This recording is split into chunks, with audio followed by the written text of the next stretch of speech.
Hiya! We are here with another Friday. I cannot believe this. Alright, and as I said earlier this week, someone's going to die. So anyway, let's get right into it.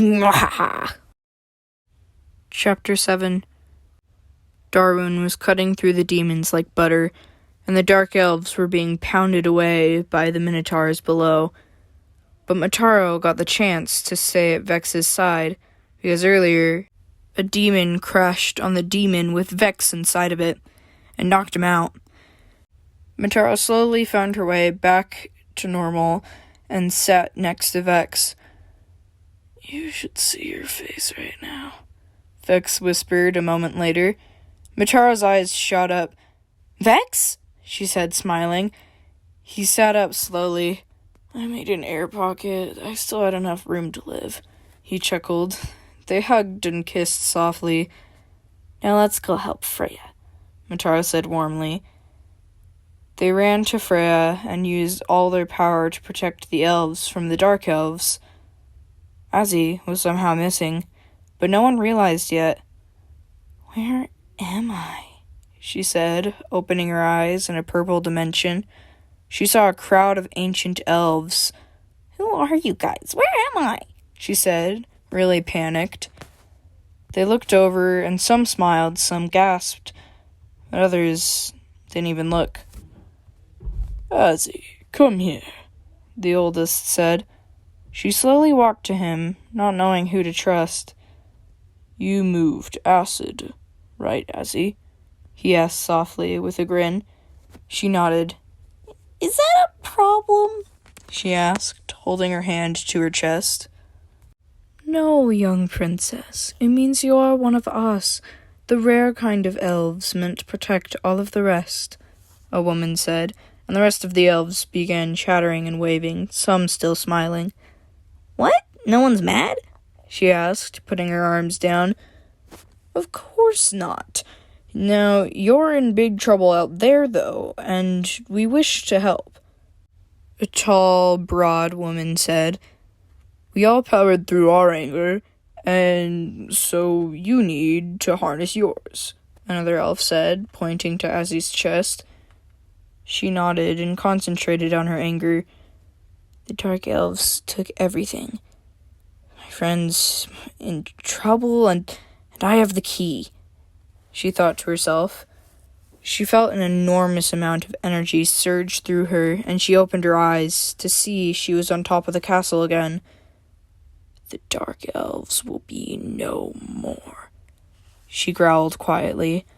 She gathered all the acid as before, and she unlocked her strongest aura. "Sick!" she cackled, her eyes going white. The acid slurped up all of the dark elves and steamed to the demons above. She felt a new sensation in her body. Not only did the other acid elves give her her power, they gave her her body back. She burned the metal away and moved more freely.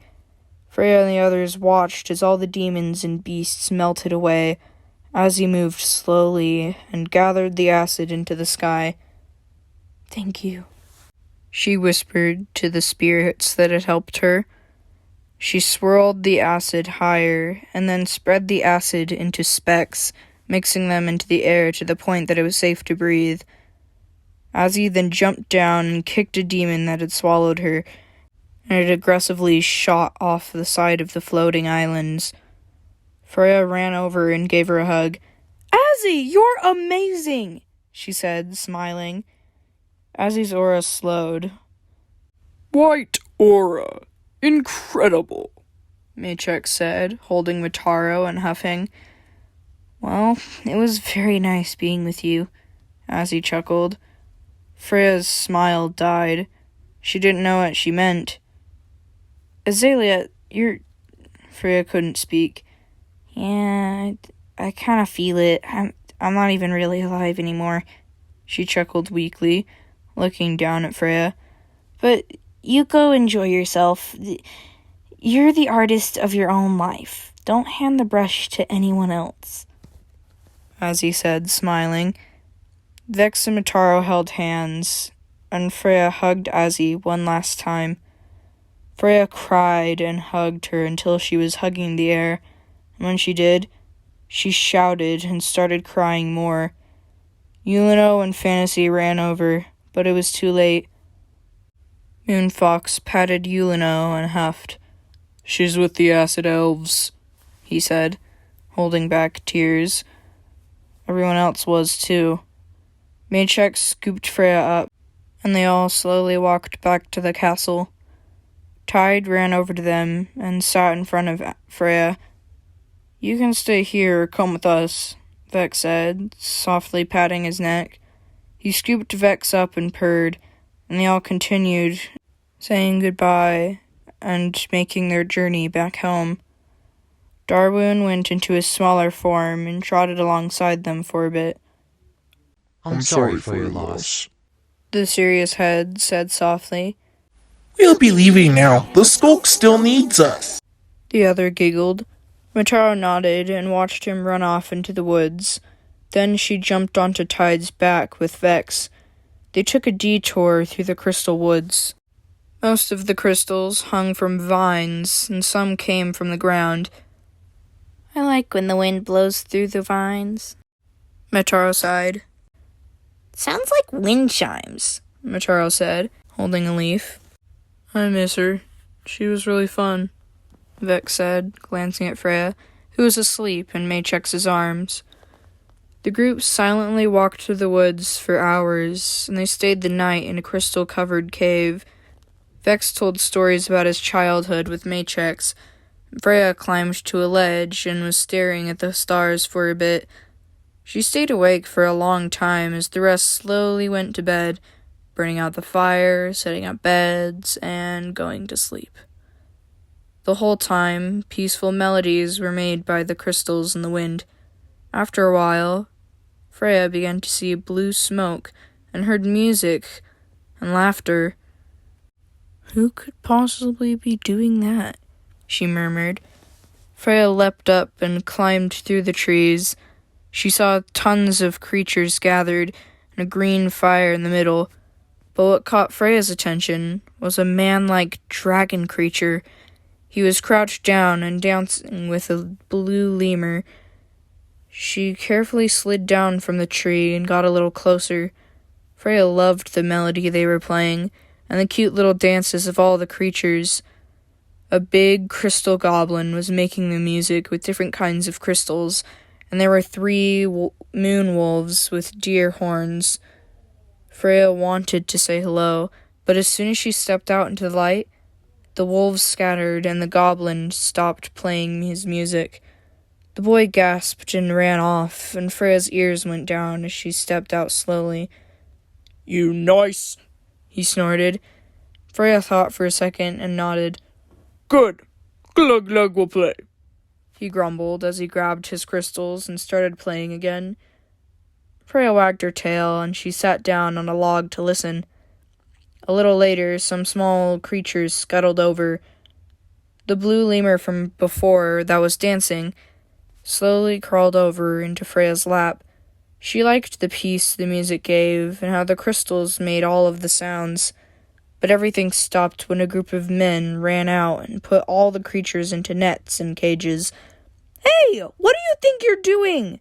Freya shouted, grabbing and protecting the lemur.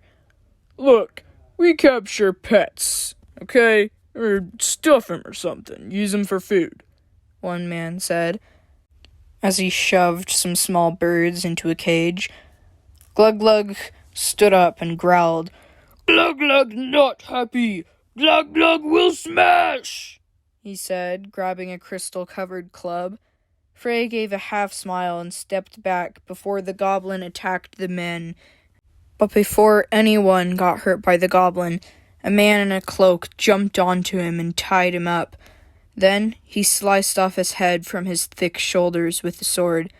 "What took you so long, Coral?" the man said, smiling. Freya didn't notice anything unusual about the man.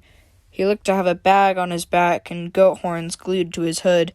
He quickly swung a rope around Freya and the lemur, and once he got close, "Don't try to get out, I'll help you," he whispered. finishing the tie-up. Freya didn't fully trust him, but she knew she would be able to get away anyway.